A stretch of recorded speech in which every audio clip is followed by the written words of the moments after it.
Creamer Media's Polity, I'm Sashnee Moodley. Researcher and analyst Professor Raymond Suttner joins me for Suttner's View, a weekly commentary on South Africa's political scene. Welcome, Professor. Thank you. The statements after the ANC-NEC meeting and reports of what was said in the meeting were filled with reference to counter-revolutionaries, National Democratic Revolution, and other language that derives from the ANC's past. Does this language have a meaning in 2016? You know, it's very tempting to say, well, you know, these people are just using this verbiage and they're throwing around meaningless language. And when it does come from the Premier League and these people who are just chowing our money, it has got nothing to do with revolutions and things like that. But these words do have a history in a context in which it did have some meaning. The word National Democratic Revolution, the use of the word revolution came into the ANC mainly in the late 1950s and the 1960s. But someone like Chief Luthuli was not using that language, and in fact, some of his most famous speeches, he refers to defiance, civil disobedience, as the most important non-revolutionary way of bringing about change. And by implication, he didn't think revolution was a good thing. So he specifically constructed what the ANC was doing as not revolutionary. I think that he had in his mind that revolution will mean violence and a race war and things like that. But the word revolution doesn't always mean violence. You're talking really about fundamental transformation, relations of domination being removed and replaced by relationships of freedom where everyone can benefit and advance themselves. And however, even if it didn't mean violence, people like Mandela was quite a hothead in the 1950s. Mandela and this guy Robert Gesha, they were saying things like, you can remove us here over our dead bodies, and implying that they were ready to fight, and actually talking about fighting back amongst themselves. Sisulu as well, Raymond Suttner, a man called Flag Boshielo in Sekhukhune land. These people were talking about armed struggle, but that wasn't the ANC's position. It's in the 1960s, when armed struggle was embarked upon, it was seen as a revolutionary struggle. But, no, sorry, I'm wrong. I think that the reason why the ANC construed its struggle as being revolutionary was that people could not remedy the disabilities, the wrongs that they experienced under apartheid through constitutional means, as was the case in the United States with the civil rights struggle. As is the case in South Africa today, you are not able to appeal to the Constitution to say, I am without a house, I have not got freedom of movement, I have not got the vote, because that was inscribed in apartheid South Africa. So people,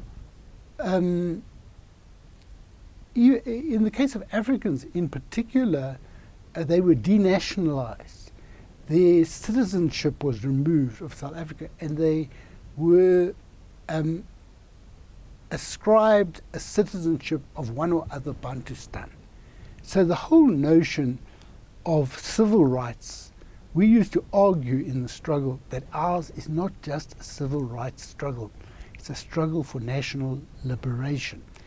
And this is where National Democratic Revolution comes in. Also not meaningless, because the word national refers to the fact that it was not just between workers and bosses, for example. There used to be a lot of debate about this. Is the struggle about socialism, or is the struggle for national liberation? We used to argue it's both, that it's not just workers who are suffering, but every category of black people in South Africa. It was national for that reason.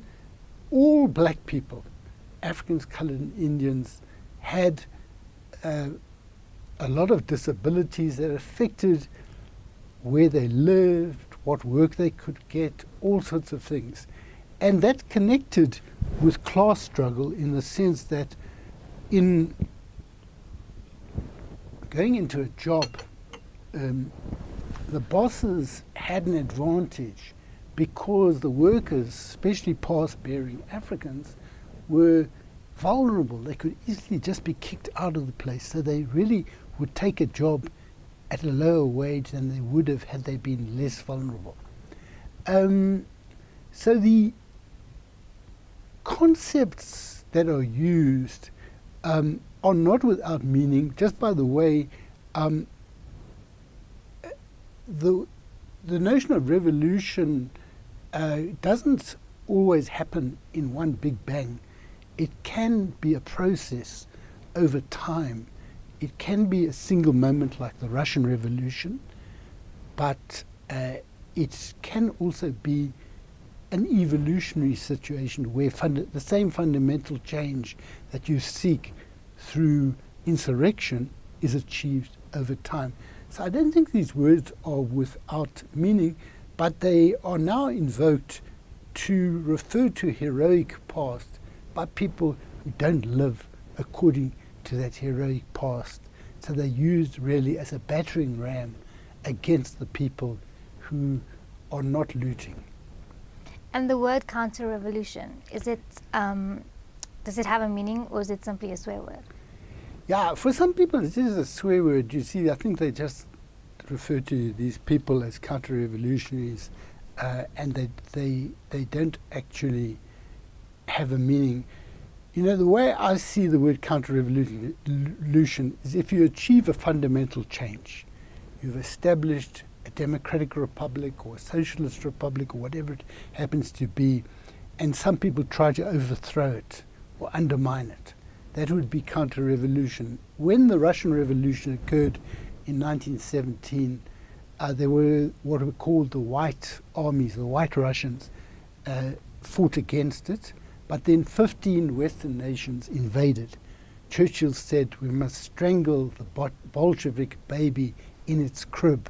So if you look at the films of that period, you see these armies from all over the world invading. So that would be an example of counter-revolution.